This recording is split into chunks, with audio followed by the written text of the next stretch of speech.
Hello, അസ്സലാമു അലൈക്കും. എന്തൊക്കെയുണ്ട് വിശേഷങ്ങൾ? എല്ലാവരും സുഖമായിരിക്കുന്നല്ലോ അല്ലേ? ഞാനൊക്കെ ഇവിടെ സുഖമായിരിക്കുന്നു. പിന്നെ ഒരു കാര്യം പറയാനുള്ളത്, നമ്മൾ പാം ക്രാഫ്റ്റിന് ഒരു ബാക്കപ്പ് ചാനൽ കൂടെ സ്റ്റാർട്ട് ചെയ്തിട്ടുണ്ട്. പാം ക്രാഫ്റ്റ് ഷോർട്സ് ആണ് പേര്. അപ്പോൾ അതിൽ മെയിനായിട്ട് ക്രാഫ്റ്റിൻ്റെയും അതുപോലെ ബോട്ടിൽ ആർട്ടിൻ്റെ ഒക്കെ ഷോർട്ട് വീഡിയോ ആയിരിക്കും കേട്ടോ ഒപ്പം വരിക. പിന്നീട് കുറച്ച് മാറ്റങ്ങളൊക്കെ വരുത്തിയിട്ട് വരും. അപ്പോൾ ഇതുവരെ കട്ട ചെങ്കാട്ട് നിന്നിട്ടുള്ള ഇവിടെ സപ്പോർട്ട് ചെയ്തിട്ടുള്ള എല്ലാവരും ഒന്ന് അവിടെ വന്ന് സപ്പോർട്ട് ചെയ്യണം. ഇന്ന് നമ്മളൊരു ബോട്ടിലാട്ട് തന്നെയാണ് ചെയ്യാൻ പോകുന്നത്. ഭയങ്കര സിമ്പിളായിട്ടുള്ളൊരു ബോട്ടിലാട്ടാണ്. അപ്പോൾ അതിന് വേണ്ടിയിട്ട് ഞാനൊരു ഗ്ലാസിൻ്റെ ബോട്ടിൽ എടുത്തിട്ടുണ്ട്. നന്നായിട്ട് വാഷ് ചെയ്തൊക്കെ ഡ്രൈ ആക്കി എടുത്തതാണ്. അപ്പോൾ അതിൻ്റെ പുറത്തുള്ള സ്റ്റിക്കറൊന്നും ഞാൻ കളഞ്ഞിട്ടില്ല കേട്ടോ. അപ്പോൾ അതിൻ്റെ പുറത്ത് നമുക്ക് ടിഷ്യൂ പേപ്പർ ഒന്ന് ഒട്ടിക്കാനുള്ളതാണ്. അപ്പോൾ അതുകൊണ്ട് ഞാൻ ആ സ്റ്റിക്കറൊന്നും കളഞ്ഞിട്ടില്ല. അപ്പോൾ ടിഷ്യൂ പേപ്പർ നമ്മൾ ഫെവിക്കോളും വെള്ളവും കൂടെ 2:1 റേഷ്യോയിൽ മിക്സ് ചെയ്തിട്ട് ഒന്ന് ടിഷ്യൂ പേപ്പർ ഒട്ടിച്ച് കൊടുത്തിട്ട് ഒന്ന് ഡ്രൈ ആക്കി എടുത്തിട്ടുള്ളതാണ്.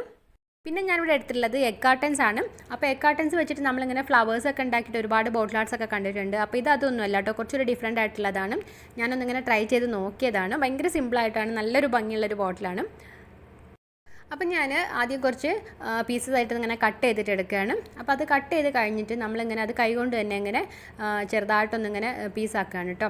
അപ്പോൾ പീസാക്കുന്ന സമയത്ത് ഒരുപാട് ചെറിയ പീസാക്കണ്ട, നമുക്ക് അതിൽ നിന്ന് മാക്സിമം ഒരു വലിയ പീസായിട്ട് കിട്ടുമല്ലോ. അപ്പോൾ ആ രീതിയിലൊന്ന് കട്ട് ചെയ്യാം. നമ്മൾ കട്ട് ചെയ്യുന്ന സമയത്ത് അതിൻ്റെ താഴെയുള്ള ഒരു ഉറപ്പുള്ള ഭാഗം, പിന്നെ ആ ഒരു കുഴിയായിട്ട് സ്ക്വയർ പോലെ ഇരിക്കുമല്ലോ താഴെ, അപ്പോൾ ആ ഭാഗങ്ങളൊന്നും വേണ്ട. അല്ലാതെ ഇങ്ങനെ ആ കുറച്ചൊരു പരന്നിരിക്കുന്ന അധികം ചുളിവുകളൊന്നും ഇല്ലാത്തൊരു ഭാഗം ഉണ്ടല്ലോ, മടക്കുകളൊന്നും ഇല്ലാത്ത, അപ്പോൾ അങ്ങനെയുള്ള ആ പീസസാണ് നമ്മൾ കട്ട് ചെയ്തെടുക്കേണ്ടത്. അപ്പോൾ ഇപ്പോൾ ഞാൻ കുറച്ചധികം അങ്ങനെ കട്ട് ചെയ്ത് റെഡിയാക്കി എടുത്തിട്ടുണ്ട്. ഇനി ഞാൻ കട്ട് ചെയ്ത് വെച്ചിട്ടുള്ള ഒരു പീസ് എടുത്തിട്ട് ഇങ്ങനെ ബോട്ടിലേക്ക് ഒന്ന് സ്റ്റിക്ക് ചെയ്ത് കൊടുക്കുകയാണ്. അപ്പോൾ ഞാനിവിടെ ഗ്ലൂ ഗണ്ണാണ് യൂസ് ചെയ്യുന്നത്. അപ്പോൾ ഗ്ലൂ ഗണ്ണ് വേണമെന്നൊന്നുമില്ല, ഫെവിക്കോൾ തന്നെ കുഴപ്പമൊന്നുമില്ല. അത്യാവശ്യം കുറച്ച് കട്ടിയിൽ ഇങ്ങനെ ഫെവിക്കോൾ അപ്ലൈ ചെയ്തിട്ട് ഒട്ടിച്ചാൽ മതി. കാർഡ്ബോർഡ് പോലത്തെ ഒരു പീസാണല്ലോ, അപ്പോൾ പിന്നെ പെട്ടെന്ന് തന്നെ സ്റ്റിക്കായിട്ട് കിട്ടിക്കോളും. ഞാൻ പിന്നെ ഇങ്ങനെ പെട്ടെന്നൊന്ന് കാര്യം നടക്കാൻ വേണ്ടിയിട്ടാണ് ഈ ഗ്ലൂ ഗണ്ണ് ഉപയോഗിച്ചിട്ടുള്ളത്. അപ്പോൾ അങ്ങനെ നമ്മൾ ബോട്ടിൽ ആ ഒരു പീസിൻ്റെ തൊട്ടടുത്തായിട്ട് വേറൊരു പീസ്, അപ്പോൾ അങ്ങനെ ഒട്ടിച്ചു കൊടുക്കുകയാണ്. അപ്പോൾ നമ്മൾ ഒട്ടിക്കുന്ന സമയത്ത് അധികം ഒരു ഗ്യാപ്പ് ഇല്ലാത്ത രീതിയിൽ ഒട്ടിക്കുക കേട്ടോ. പിന്നെ അതുപോലെ ഇങ്ങനെ ഓരോന്നിൻ്റെ ആ ഒരു ഗ്യാപ്പൊക്കെ ഇങ്ങനെ ഒരു ഡിസൈന് പോലെ വരുന്ന രീതിയിലൊക്കെ ഒട്ടിക്കുക. അങ്ങനെ കറക്റ്റ് ഇങ്ങനെ നേരെ ഒട്ടിക്കാതെ ഇങ്ങനെ ചെറുതായിട്ട് ഇങ്ങനെ ചെരിച്ചും, അപ്പോൾ അങ്ങനെ ഒട്ടിക്കുമ്പോഴാണ് കുറച്ചുകൂടി നല്ലൊരു ഭംഗി ഉണ്ടാവുക. അപ്പോൾ നമ്മൾ കട്ട് ചെയ്യുന്ന സമയത്ത് ആ രീതിയിലൊക്കെ ഒന്ന് ഇങ്ങനെ കട്ട് ചെയ്യാനും നോക്കുക കേട്ടോ. നിങ്ങൾക്ക് ഇനിയിപ്പോൾ ടിഷ്യൂ പേപ്പർ ഒട്ടിക്കാതെ ബോട്ടിൽ ഡയറക്റ്റായിട്ട് ചെയ്യണമെന്നുണ്ടെങ്കിൽ അങ്ങനെയും ചെയ്യാം കേട്ടോ. ഞാൻ പിന്നെ പെട്ടെന്നൊന്ന് സ്റ്റിക്കായിട്ട് കിട്ടാനും കുറച്ചുകൂടി നല്ലൊരു ഇത് കിട്ടാൻ വേണ്ടിയിട്ടാണ് ഇങ്ങനെ ടിഷ്യൂ പേപ്പർ ഒട്ടിച്ചിട്ടുള്ളത്. ഇങ്ങനെ നമ്മൾ കട്ട് ചെയ്ത് വെച്ചിട്ടുള്ള ഓരോ പീസും ഇങ്ങനെ ബോട്ടിലേക്ക് ഒട്ടിച്ച് കൊടുക്കുകയാണ്. അപ്പം ഞാൻ ആദ്യം വിചാരിച്ചിട്ടുണ്ടായിരുന്നത് ബോട്ടിലിൻ്റെ ഒരു പകുതി ഭാഗം മാത്രം ഇങ്ങനെ ഇതുപോലെ ചെയ്തിട്ട് ബാക്കി ഭാഗത്ത് ഇങ്ങനെ വേറെ എന്തെങ്കിലും ഒരു വർക്കൊക്കെ ചെയ്യാമെന്നായിരുന്നു. പക്ഷേ ഒട്ടിച്ച് വന്ന സമയത്ത് പിന്നെ എനിക്ക് ഒരുപാട് ഇഷ്ടമായി കേട്ടോ. ആ ഒരു ഒട്ടിച്ചപ്പോൾ ആ ഒരു ടെക്സ്ചറൊക്കെ എനിക്ക് ഇഷ്ടപ്പെട്ടു. പിന്നെ ഞാൻ ആ കംപ്ലീറ്റ് ആയിട്ടും ഇങ്ങനെ തന്നെ ചെയ്ത് കൊടുക്കുന്നുണ്ട്. അപ്പോൾ അതിൻ്റെ ആ ഒരു ബോട്ടിലിൻ്റെ നടുക്ക് ഭാഗത്തൊക്കെ ഞാൻ കുറച്ചൊരു വലിയൊരു പീസും, പിന്നെ അതിൻ്റെ താഴെ ഭാഗത്തും പിന്നെ നെക്കിൻ്റെ സൈഡിലൊക്കെ കുറച്ചൊരു ചെറിയ പീസാണ് ഒട്ടിച്ചെടുത്തിട്ടുള്ളത്. അങ്ങനെ നമ്മൾ ഈ ബോട്ടിൽ കംപ്ലീറ്റ് ആയിട്ട് ഇങ്ങനെ ഒട്ടിച്ച് കഴിഞ്ഞിട്ടുണ്ട്. നല്ലൊരു ഭംഗിയായി വന്നിട്ടുണ്ട് കേട്ടോ. എനിക്ക് ഒരുപാട് ഇഷ്ടമായി ഇങ്ങനെ തന്നെ കണ്ടിട്ട്. പെയിൻ്റൊക്കെ അടിക്കാതെ തന്നെ നല്ലൊരു ഭംഗിയുണ്ട്. കാരണം നല്ലൊരു ക്യൂട്ടായിട്ടുള്ളൊരു ബോട്ടിലാണ് കേട്ടോ. നമുക്കിങ്ങനെ കയ്യിലൊക്കെ ഇങ്ങനെ പിടിക്കാനൊക്കെ നല്ലൊരു ഒതുക്കമുള്ളൊരു ടൈപ്പ് ബോട്ടിലാണ്. അപ്പോൾ ഞാനിത് ഫുള്ളായിട്ട് ഇങ്ങനെ ബ്ലാക്ക് പെയിൻ്റാണ് അടിച്ചു കൊടുക്കുന്നത്. അപ്പോൾ ഇനാമൽ പെയിൻ്റാണ് കേട്ടോ ഞാൻ അടിക്കുന്നത്. അപ്പോൾ നിങ്ങളുടെ കയ്യിൽ ഇനാമൽ പെയിൻറ്റ് ഇല്ലാന്നുണ്ടെങ്കിൽ ആക്രിലിക് പെയിൻറ്റ് വേണമെങ്കിൽ യൂസ് ചെയ്യാം. അപ്പോൾ ഞാനിത് ഇങ്ങനെ പൊതുവേ ഇങ്ങനെ ബോട്ടിൽസിലൊക്കെ ഇങ്ങനെ ഫുള്ളായിട്ട് കവർ ചെയ്യാനൊക്കെ ഞാൻ ഇനാമൽ പെയിൻ്റാണ് യൂസ് ചെയ്യാറ്. അപ്പോൾ ഇനാമൽ പെയിൻറ്റ് ഭയങ്കര ലാഭമാണ് നമുക്ക് ആക്രിലിക് പെയിൻറ്റിനേക്കാളും. അപ്പോൾ അതിൻ്റെ എങ്ങനെയാണ് ബോട്ടിലേക്കൊക്കെ അത് പറ്റുമോ, അല്ലാതെ എങ്ങനെയാണ് അതിൻ്റെ റേറ്റും കാര്യങ്ങളും അതിൻ്റെ പല ടൈപ്പ് കളേഴ്സും കാര്യങ്ങളൊക്കെ ആയിട്ട് ഞാനൊരു വീഡിയോ ചെയ്തിട്ടുണ്ടായിരുന്നു. ഇനാമൽ പെയിൻറ്റും ആക്രിലിക് പെയിൻറ്റും കൂടെ കമ്പയർ ചെയ്തിട്ടുള്ളത്.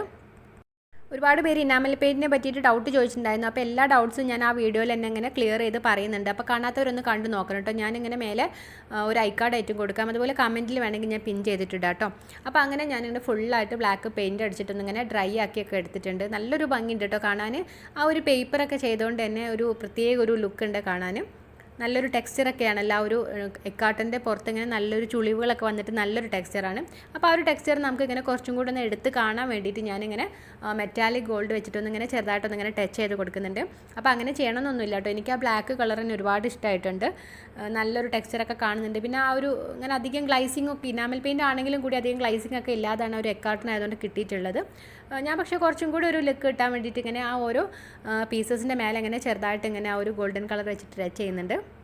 ഞാനിങ്ങനെ സ്പോഞ്ച് വെച്ചിട്ട് ഇങ്ങനെ ഡാബ് ചെയ്യാണ് ചെയ്യുന്നത്. അപ്പം സ്പോഞ്ച് തന്നെ ആയിരിക്കും കുറച്ചുകൂടി നന്നാവാൻ തോന്നുന്നു ബ്രഷിനേക്കാളും. പിന്നെ ഒരു എക്കാർട്ടനായതുകൊണ്ട് തന്നെ കുറച്ചധികം ഇങ്ങനെ ആ ഒരു പെയിൻറ്റ് ആവുന്നുണ്ടോ എന്നുണ്ട് എനിക്കൊരു ഡൗട്ട് തോന്നുന്നുണ്ട് കേട്ടോ. കാരണം ഞാൻ ഇതുവരെ എക്കാർട്ടൻസ് വെച്ചിട്ട് ഒരു ക്രാഫ്റ്റും ചെയ്തിട്ടില്ലായിരുന്നു.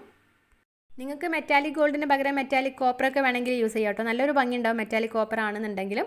ഞാൻ പിന്നെ ഇങ്ങനെ ഒരു ഗോൾഡൻ കളർ തന്നെ മതി വെച്ച് അങ്ങനെ ട്രൈ ചെയ്ത് നോക്കിയതാണ്. അപ്പോൾ നമ്മളിതിങ്ങനെ ഹൈലൈറ്റ് ചെയ്യുന്നതിനനുസരിച്ച് അതിൻ്റെ ആ ഒരു ടെക്സ്ചർ ഇങ്ങനെ എടുത്ത് കാണിക്കുമ്പോൾ നല്ലൊരു ഭംഗിയുണ്ട് കേട്ടോ കാണാൻ.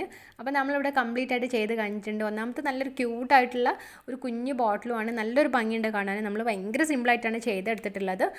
അപ്പോൾ ഞാനിത് നമ്മൾ മുമ്പ് ചിരട്ട വെച്ചിട്ട് ഇങ്ങനെ ബോട്ടിൽ ചെയ്തിട്ടുണ്ടായിരുന്നല്ലോ. അപ്പോൾ ആ ഒരു രീതിയിലൊന്ന് ഇങ്ങനെ ട്രൈ ചെയ്ത് നോക്കിയിട്ടുള്ളതാണ്. ഈ ഒരു കാർട്ടൺസ് കണ്ടപ്പോൾ അതിൻ്റെ പുറത്തുള്ള ആ ഒരു ടെക്സ്ചറൊക്കെ ഇങ്ങനെ ഏകദേശം ചിരട്ടൻ്റെ പോലെയൊക്കെ തോന്നിയപ്പോൾ അങ്ങനെ ഒന്ന് ട്രൈ ചെയ്ത് നോക്കാൻ വിചാരിച്ചിട്ടുള്ളതാണ്. അപ്പോൾ ഇനി ഇത് നന്നായിട്ട് ഞാനിങ്ങനെ ഫുള്ളായിട്ട് വാർണിഷ് അടിച്ച് കൊടുക്കുന്നുണ്ട് കേട്ടോ. നമ്മളിതുപോലെ ചിരട്ട മാത്രമല്ല മുമ്പ് ഞാൻ പാഷൻ ഫ്രൂട്ടിൻ്റെ തൊലി വെച്ചിട്ട് ഇതുപോലെ ഒന്നിങ്ങനെ ചെയ്തിട്ടുള്ളൊരു ബോട്ടിലായിട്ട് ഇട്ടിട്ടുണ്ടായിരുന്നു. നല്ലൊരു ഭംഗിയുണ്ട് കേട്ടോ. ഒരുപാട് പേര് പറഞ്ഞിട്ടുണ്ടായിരുന്നു നല്ലൊരു ഭംഗിയുണ്ടെന്ന് പറഞ്ഞിട്ട്. കാരണം ഇതുപോലെ ഇങ്ങനെ ബോട്ടിൽ ഇങ്ങനെ സ്റ്റിക്ക് ചെയ്ത് കൊടുത്തിട്ട് പാഷൻ ഫ്രൂട്ട് കൊണ്ട് തന്നെ ഫ്ലവേഴ്സൊക്കെ ഉണ്ടാക്കിയിട്ട് സ്റ്റിക്ക് ചെയ്തിട്ടുള്ളതാണ്. ആ ഒരു വീഡിയോ കാണാത്തവരുണ്ടെങ്കിൽ ഒന്ന് കണ്ടു നോക്കട്ടോ. ഞാൻ അതും കൂടി ഒന്ന് കമൻറ്റിൽ പിൻ ചെയ്തിട്ടിടാം. ഇപ്പോൾ ഇത് ഫുള്ളായിട്ട് വാർണിഷ് അടിച്ച് കഴിഞ്ഞിട്ടുണ്ട്. നന്നായിട്ടൊന്ന് ഡ്രൈ ആയിട്ടൊക്കെ റെഡിയാക്കി എടുത്തിട്ടുണ്ട് കേട്ടോ. അപ്പോൾ നല്ലൊരു ഭംഗിയുണ്ട്. നല്ലൊരു ഗ്ലൈസിങ് ഒക്കെ വന്നിട്ട് നല്ല രസമുണ്ട്. ആ ഒരു ബ്ലാക്ക് കളറൊക്കെ ഇങ്ങനെ നല്ല രീതിയിൽ ഇങ്ങനെ തെളിഞ്ഞൊക്കെ കാണുമ്പോൾ നല്ലൊരു ഭംഗിയുണ്ട് കാണാനും.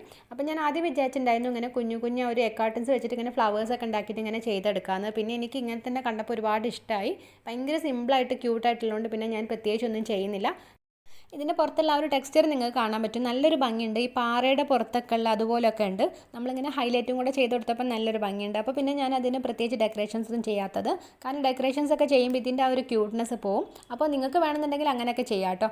അപ്പോൾ അഭിപ്രായങ്ങളൊക്കെ ഒന്ന് എല്ലാവരും ഒന്ന് കമൻറ്റ് ചെയ്യുക. അതുപോലെ വീഡിയോസൊക്കെ ഇഷ്ടമായിട്ടുണ്ടെന്നുണ്ടെങ്കിൽ എപ്പോഴും പറയാറുള്ള പോലെ തന്നെ ഫാമിലിക്ക് ഫ്രണ്ട്സിനൊക്കെ ഒന്ന് ഷെയർ ചെയ്ത് കൊടുത്തിട്ടൊന്ന് മാക്സിമം ഒന്ന് സപ്പോർട്ട് ചെയ്യണം കേട്ടോ. ഇനി നമുക്ക് ഹായ് പറയാനുള്ളവരുടെ പേരൊന്ന് നോക്കാം. ദിയ, മിച്ചു, അച്ചു, അവന്തിക, അരുന്ധതി അനിൽ, ലേയ മരിയ ജോർജ്, നിഷാന അൽഫി, പിന്നെ മായയുടെ ഫ്രണ്ട് അഞ്ജിത. എല്ലാവർക്കും ഒരു ബിഗ് ഹായ് തന്നിട്ടുണ്ട്. അതുപോലെ വീഡിയോസൊക്കെ ഇഷ്ടമായിട്ടുണ്ടെന്നുണ്ടെങ്കിൽ എല്ലാവരും ഒന്ന് ട്രൈ ചെയ്ത് നോക്കിയിട്ട് പിക്ചേഴ്സൊക്കെ ഒന്ന് അയച്ചു തരിക. അപ്പോൾ പിക്ചേഴ്സൊക്കെ അയക്കേണ്ടത് ഫേസ്ബുക്കിലേക്കും ഇൻസ്റ്റാഗ്രാമിലേക്കുമാണ്. അപ്പോൾ അതിൻ്റെ സ്ക്രീൻഷോട്ടാണ് കേട്ടോ ഞാനിവിടെ തന്നിട്ടുള്ളത്. അപ്പോൾ പിക്കൊക്കെ അയക്കാൻ വരുന്ന സമയത്ത് എല്ലാവരും ഒന്ന് ഫോളോ ചെയ്യാനും മറക്കരുത്. അതുപോലെ ഒരുപാട് പേര് സബ്സ്ക്രൈബ് ചെയ്യാതെ വീഡിയോസ് കാണുന്നുണ്ട്. ഒന്ന് സബ്സ്ക്രൈബ് ചെയ്തിട്ട് മാക്സിമം ഒന്ന് സപ്പോർട്ട് ചെയ്യുകയും ചെയ്യണം കേട്ടോ. അപ്പോൾ നമ്മുടെ ചാനലിൽ വീഡിയോസ് അപ്ലോഡ് ചെയ്യുന്നത് വെനസ്ഡേ, ഫ്രൈഡേ, സൺഡേ 4:30 PM അപ്പോൾ വീഡിയോസൊക്കെ കണ്ടിട്ട് മാക്സിമം ഒന്ന് സപ്പോർട്ട് ചെയ്യുക. അതുപോലെ സബ്സ്ക്രൈബ് ചെയ്യാത്തവരൊക്കെ ഒന്ന് മറക്കാതെ ഒന്ന് സബ്സ്ക്രൈബ് ചെയ്തിട്ട് ബെല്ലൈക്കണും കൂടെ ഒന്ന് പ്രസ് ചെയ്ത് വെക്കണേ.